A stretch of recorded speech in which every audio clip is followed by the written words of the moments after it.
ఇంతకు ముందు government only అప్పులు అంటే ప్రభుత్వ ఆదాయాన్ని ఏర్పరచుకోకుండా జనరేట్ చేసుకోకుండా ఓన్లీ అప్పులు జరిగింది. ఆదాయం ఏమి రాబడి అలాంటివి ఏమి లేవు. కంపెనీలు రావడం కానీ ఉద్యోగాలు రావడం కానీ అదేం లేదు. ఇప్పుడు వచ్చిన గవర్నమెంట్ వచ్చేసరికి ఆదాయం సమకూరుస్తూ ఆదాయం నుంచి కూడా ప్రజలకి పల్లెటూరులో ఉన్న చిట్ట చివరి గ్రామానికి కూడా రోడ్లు సరఫరా కానీ రేషన్ సరఫరా కానీ ఇంటింటికి పెన్షన్ కార్యక్రమం కూడా 1వ తారీఖు వెళ్ళి ఇవ్వడం కానీ అవన్నీ జరుగుతున్నాయి. ప్రతి ఒక్కరికి ప్రతి అభివృద్ధి కార్యక్రమంతో పాటు సంక్షేమ కార్యక్రమాన్ని కూడా గవర్నమెంట్ చేస్తుందన్న. అంటే వైసీపీ గవర్నమెంట్ అంటే గవర్నమెంట్ వచ్చి 10 నెలలు దాటుతుంది, రాష్ట్రాన్ని పథకాలు ఇవ్వట్లేదు కానీ అప్పుల పాలు చేస్తుంది, అది ఇదని మాట్లాడుతుంది. ఇప్పుడున్న పథకాలు రావట్లేదని చెప్తున్నారు కానీ ఇంటింటికి రోడ్డు వచ్చిందో లేదో చూసుకోవాలి. ప్రతి పల్లెటూరులో రోడ్డు ఉంది. ఇప్పుడు చాలా కొత్త రోడ్లు వచ్చినాయి. ఇంతకుముందు సర్పంచులకు కూడా అధికారం డబ్బులు అది ఇచ్చేవాళ్ళు కాదు. ఆ మళ్ళీ వాళ్ళకి ఇచ్చామని చెప్పి వేరే పథకాలకి వేరే వాటికి అన్ని ధనాన్ని మళ్ళీ ఇచ్చేవాళ్ళు. ఇప్పుడు సర్పంచ్ కూడా నిధులు ఇస్తున్నారు. సర్పంచ్ అదే ఖర్చు పెట్టిస్తున్నారు. పల్లెటూరులో ప్రతి చోట ప్రతి పల్లెటూరు కూడా అభివృద్ధి జరిగేలా చూస్తున్నారు.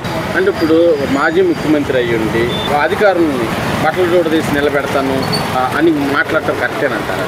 అధికారంలో ఉన్నప్పుడు అది సరే అతనికి వత్తాసపడిన అధికారులందరూ కూడా అంటే ఈయనకి అన్యాయం ఈయన తరపు నిలబడితే అప్పుడు ఏమన్నా మంచి చేసిన వాళ్ళు అవుతారేమో అని ఆయన మాట్లాడటం కరెక్ట్ కాదన్న. అది ఒక అధికారాన్ని మాట్లాడటం కరెక్ట్ కాదు. అది ఇప్పుడు అధికారంలో లేడు ఈయన. 5 సంవత్సరాలు అయిపోయింది, అధికారం లేదు. ఇప్పుడు నువ్వు అధికారంలో లేవు, నువ్వు ఒక ఎమ్మెల్యే మాత్రమే. ఆయన 60 సంవత్సరాలు ఉండే ఒక ప్రభుత్వ అధికారి. నువ్వు ఇప్పుడు ఈ 5 సంవత్సరాలు నువ్వు నీ నియోజకవర్గ ప్రజలు కూడా ఏం చేయని సిచ్యువేషన్లో ఉన్నాడు ఆయన. ఇప్పుడు అసెంబ్లీకి వచ్చి మాట్లాడట్లా, అసెంబ్లీలో ప్రజా సమస్యల గురించి చేయట్లా. ఇప్పుడు ప్రజా సమస్యలు లోకల్లో తీర్చేది అధికారులే. ఎంఆర్ఓ కానీ ఆర్ఐలు కానీ లేదా కలెక్టర్లు కానీ ప్రజా సమస్యల మీద వాళ్ళకి డైరెక్ట్ వెళ్ళి తీర్చేది చేసేది వాళ్ళే. ప్రజాప్రతినిధులు ఎప్పుడు ఆదేశాలు ఇవ్వడం వరకు ఉంటుంది కానీ అధికారులే కదన్న అన్ని చేసేది గ్రౌండ్ లెవెల్. ప్రజలు సమస్యలు ఉన్నప్పుడు కానీ కాకుండా ఎవరైనా చనిపోదప్పుడు వచ్చి ఇలా మాట్లాడటం కరెక్టేనా? ఇది ఎలా ఉందంటే అన్న, ఇప్పుడు ఆయనకి కావాల్సిన అటెన్షన్ అన్న, ప్రజా సంక్షేమం కాదు, ప్రజల మంచి కాదు. ఆయన కావాల్సింది ఆయన భజన చేయాలి. ఆయన కావాల్సిన ఆయన అటెన్షన్ మాత్రమే. ఎప్పుడు ఏదో ఒక విధంగా ఆయన జనాల్లో నానాలని ఉంది కానీ ప్రజలకి మంచి చేసి జనాలు హృదయాలు ఉండాలని కాదు. ఆయన జనాల్లో ఉండాలి, ఏదో ఒకటి క్రియేట్ చేసుకుని కాంట్రవర్సీలు చేసుకుని జనాల్లో ఉన్నాడు. మంచి చేసి లేడు. మంచి చేసి ఉంటే 150 సీట్లనే ఇచ్చేవాళ్ళు కదన్నా. 130, 120 ఇచ్చేవి. 11 కింద మిగిలిపోతారన్న. ప్రజా ముఖ్యమంత్రిగా గతంలో 5 ఏళ్ళు చేశాడు. అధికారులను ఎలా ఉపయోగించుకోవాలో అంతకన్నా అధ్వానంగా ఉపయోగించుకున్నాడు. గేటుకాడ కాపలాదారులాగా ఉపయోగించుకున్నాడు. ప్రతిపక్షాల మీద ఎప్పుడు పడితే అప్పుడు దాడులు చేపించడం, లేని కేసులు పెట్టియడం, జైలుకి పంపించడం. రఘురామకృష్ణరాజు లాంటి వ్యక్తిని కేంద్ర A to Z PM-తో కూడా పరిచయం, ఏంటి రాజుగారు అనే పిలిచే వ్యక్తిని కూడా 3rd డిగ్రీ ప్రయోగించి అధికార దుర్వినియోగం చేసిన ఏకైక ముఖ్యమంత్రి ఎవరు ఉన్నారంటే జగన్మోహన్ రెడ్డి. ఆ టైంలో కూడా ప్రతిపక్షంలో ఉన్న నారా చంద్రబాబు నాయుడు గారు కానివ్వండి, తెలుగుదేశం పార్టీ నాయకులు కానివ్వండి, ఎప్పుడు కూడా అధికారులని అనుచిత వ్యాఖ్యలు చేయలేదు, వాళ్ళని హీనంగా మాట్లాడలేదు. ఒక 5 ఏళ్ళు ముఖ్యమంత్రిగా చేసి ఇప్పుడు ప్రతిపక్ష నేత హోదా లేకపోయినా కూడా నేనే ప్రతిపక్ష నేత అని అనుకుంటున్నాడు కదా. అంత బాధ్యత గల ఉన్న నాయకుడు అలా మాట్లాడడం అనేది ఆయన విజ్ఞతకు వదిలేయాలి. ప్రజలు కూడా హర్షించరు. రేపు పొద్దున్న ఈయన చేసిన తప్పులకి రేపు పొద్దున అధికారుల చేతిలోకి ఈయనే వెళ్ళాలి. ఎందుకంటే ఆయన కోర్టుకు కానీ లేదా జైలుకి వెళ్ళాలన్నా ఎక్కడికి వెళ్ళాలన్నా కూడా అధికారులే ఉండాలి.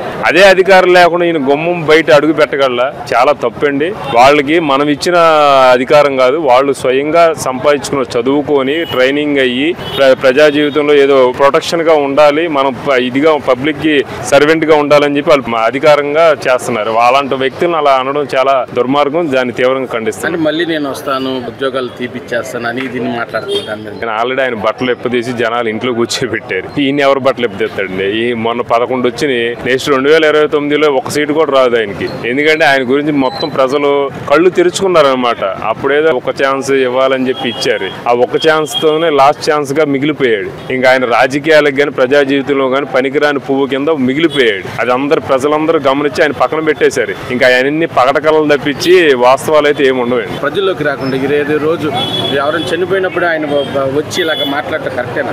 ఏదో ఇప్పుడు వారానికి 1 రోజు టూర్ వెళ్ళాలి కదా, ఆ టూర్ విధంగా ఆంధ్రప్రదేశ్ వచ్చి ఏదో ఒకటి చేసి రాజకీయ విమర్శలు గురిపించేసి వెళ్ళిపోతా ఉంటాడు, నేను ఉన్నానని. అంతేగాని ఆయన ఏది నిజంగా ప్రజల పక్షాన్ని నిలబడేవాడైతే ప్రజల సమస్యలు ఏమి ఎదుర్కొంటున్నారు, ఫలానా ప్రతిపక్ష హోదాలో నేను ఉన్నాను అనుకుంటున్నాడు కదా, ప్రజలు ఫలానా చోట ఇబ్బంది పడుతున్నాడు, అది మీరు నెరవేర్చాలి, లేదా నేను ధర్నా కూర్చుంటాను అని ఆ టైప్ లో పోరాటాలు చేయాలి. కానీ ఎవరో ఎందుకు చనిపోయాడో ఏంటో కూడా తెలియదు.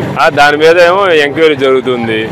ఏకంగా ప్రతిపక్షాలు చంపేశారు, తెలుగుదేశం నాయకులు చంపేశారు అని చెప్పి అనడం అనేది చాలా తప్పండి. అది ఏదైనా ఉంటే కోర్టులు ఉన్నాయి, పోలీసులు ఉన్నారు, అది నిజం తేలుస్తారు. దోషులు ఎవరైనా కూడా శిక్ష పడక తప్పదు. జగన్మోహన్ రెడ్డి గారు ఇప్పుడు ప్రజల్లోకి వచ్చి గుడ్డలు ఇస్తంతా అన్న మాట అంటున్నారు. అప్పుడు అమరావతి రైతులు రోడ్డు మీదకి వచ్చి నిలబడ్డారు, రోడ్డు మీద ఈయన పరదాల్లో వెళ్ళారు. మరి అప్పుడు ఎందుకు రాలేదు ప్రజల్లోకి? ఇప్పుడు ఎందుకు వచ్చి బట్టలు ఉడదీస్తా అని అధికారులని అంటున్నారు? అప్పుడు రావాల్సింది కదా. అధికారంలో ఉన్న 5 సంవత్సరాలు ఏ రోజు ఒక ప్రెస్ మీట్ పెట్టలేదు, ఏ రోజు ఏ ఒక ప్రశ్నకి ఆయన సమాధానం చెప్పలేదు. ఫీజు రియంబర్స్మెంట్స్ లేవు, జాబ్స్ లేవు, రాజధాని లేదు, ఏదీ లేదు. ఇవాళ రోజున నలుగురిలోకి వచ్చి ఒక ఇష్యూ ఒకటి క్రియేట్ చేయడానికి, కూటమి ప్రభుత్వం గురించి దాని మీద ఒక రంగు పోయడానికి ఇలాంటి అన్ని చేస్తుంది వైసీపీ గవర్నమెంట్. కానీ ఏం జరుగుతుందో ప్రజలకి స్పష్టంగా తెలుస్తుంది. అంటే ఇప్పుడు ఒక మాజీ ముఖ్యమంత్రి అయ్యింది ఇలాగా అంటూ కరెక్టేనంటారు? అసలు కాదండి. అందుకే కదా 151 నుంచి 11కి పడేశారు. ఆయన ఏంటో ఆయన 2.0 ఏదో అంటున్నారు. 1.0 మా కొద్దు దేవుడా అని చెప్పి ప్రజలు ఆయనకి 11కి ఇచ్చి మీకు ప్రతిపక్షం కూడా వద్దని అలా కూర్చోబెట్టారు. రాబోయే రోజుల్లో 11 నుంచి 1కి పడిపోయి ఇలా మాట్లాడితే 11 నుంచి 1కి పడిపోయినా ఆశ్చర్యపోవక్కర్లేదు. కూటమి పరిపాలన వచ్చేసి ప్రజెంట్ బాగానే ఉంది. రోడ్లు అన్ని కూడా బాగా ఉన్నాయి. గతంతో పోలిస్తే ఇప్పుడైతే చాలా బాగున్నాయి రోడ్లు. పరిశ్రమలు రావడానికి లోకేష్ గారు కృషి చేస్తున్నారు. ఏ విధంగా ఉండబోతుంది సార్ నిరుద్యోగులకి అయితే ఆశాజనకంగానే కనిపిస్తుంది ప్రజెంట్. మరి ఇప్పుడున్న గవర్నమెంట్ కూడా పెట్టుబడులు రాబట్టడానికి బాగా కృషి చేస్తుంది. మరి లోకేష్ గారు కూడా ముందు చూపుతో అన్ని కూడా బాగా తీసుకురావడం జరుగుతుంది. నిరుద్యోగ న్యాయం జరుగుతుందని అనుకుంటున్నాం. సార్ ఇప్పుడు గతంలో చూసినట్లయితే ఇసుక దొరకలేని పరిస్థితిలో ఉంది. ఇప్పుడు ఇసుక ఏ విధంగా ఫ్రీగా దొరుకుతుంది? ఇసుక ఫ్రీగానే ఉంది, ఇబ్బంది లేదు. గతంలో అయితే చాలా మంది కూలీలకి పని లేకుండా చాలా మంది రోడ్డు పడి పరిస్థితి ఏర్పడింది.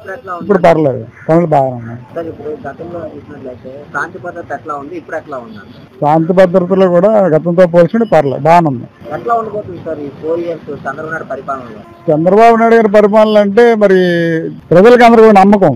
ఆయన పరిపాలనలో ఒక న్యాయబద్ధంగా ఉంటుందని ఒక నమ్మకం.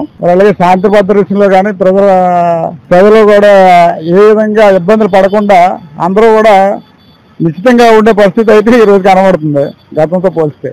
చంద్రబాబు మీద పూర్తి నమ్మకం ఏదంటే చూస్తున్నాం కదండి, గవర్నమెంట్ వచ్చిన అతి తక్కువ కాలంలోనే మరి రోడ్లు కానివ్వండి, మరి నిరుద్యోగికి ఉద్యోగ అవకాశాలు కానివ్వండి, మరి పెట్టుబడులు కానివ్వండి, మరి అన్ని కూడా తీసుకురావడం జరుగుతుంది. అలాగే గతంలో ఆయన పరిపాలన విధానం కూడా ప్రజలందరికీ చూసిన విషయం తెలిసిందే కదా. ఇప్పుడు అన్న క్యాంటీన్ పెట్టారు, 5 రూపాయలకే భోజనం. ఏ విధంగా ఉపయోగపడుతుంది సార్ పేద ప్రజలు? అది చాలా మందికి తెల్లవారితో ఏదో కూలి పని చేసుకున్న అనే ఉద్దేశంతో కనీసం క్యారియర్ కూడా తెచ్చుకోవాలన్నటువంటి వాళ్ళకనే కాకుండా సామాన్య ప్రజలకు అందరూ కూడా, సామాన్య ప్రజలే కాకుండా కాస్త కోస్త కొంచెం మిడిల్ ఫ్యామిలీస్ ఆ టైంకి అక్కడ అందుబాటులో ఉండేటట్టు ఏర్పాటు చేశారు. అది కూడా చాలా బాగుంది. పరిపాలన బాగుంది. పరిపాలన బాగుంది. ఎంత వస్తుంది రోజు మీకు? వస్తుంది 600-500 వస్తుంది. 600-500 వస్తుంది. ఇప్పుడు భోజనానికి ఎంత ఖర్చు అవుతుంది ఇక్కడ? అవుతుంది 5 రూపాయలు. 5 రూపాయలు ఖర్చు అవుతుంది. 600 వస్తే మీకు 5 రూపాయలు ఖర్చు అవుతుంది. ఇంతకుముందు ఎంత ఖర్చు అయ్యేది అన్నా క్యాంటీన్ లేకపోతే? 100 అంటే మీకు ఇప్పుడు 195 రూపాయలు మిగిలినట్టేనా? అంతే, మిగిలినట్టే. భోజనం ఎలా ఉంటుంది? బాగుందండి భోజనం. 5 రూపాయలకి ఇస్తున్నామని ఎలా పెడితే అలా పెడుతున్నారా లేదా నీట్గా పెడుతున్నారా? అలా నీట్గా పెడుతున్నారా?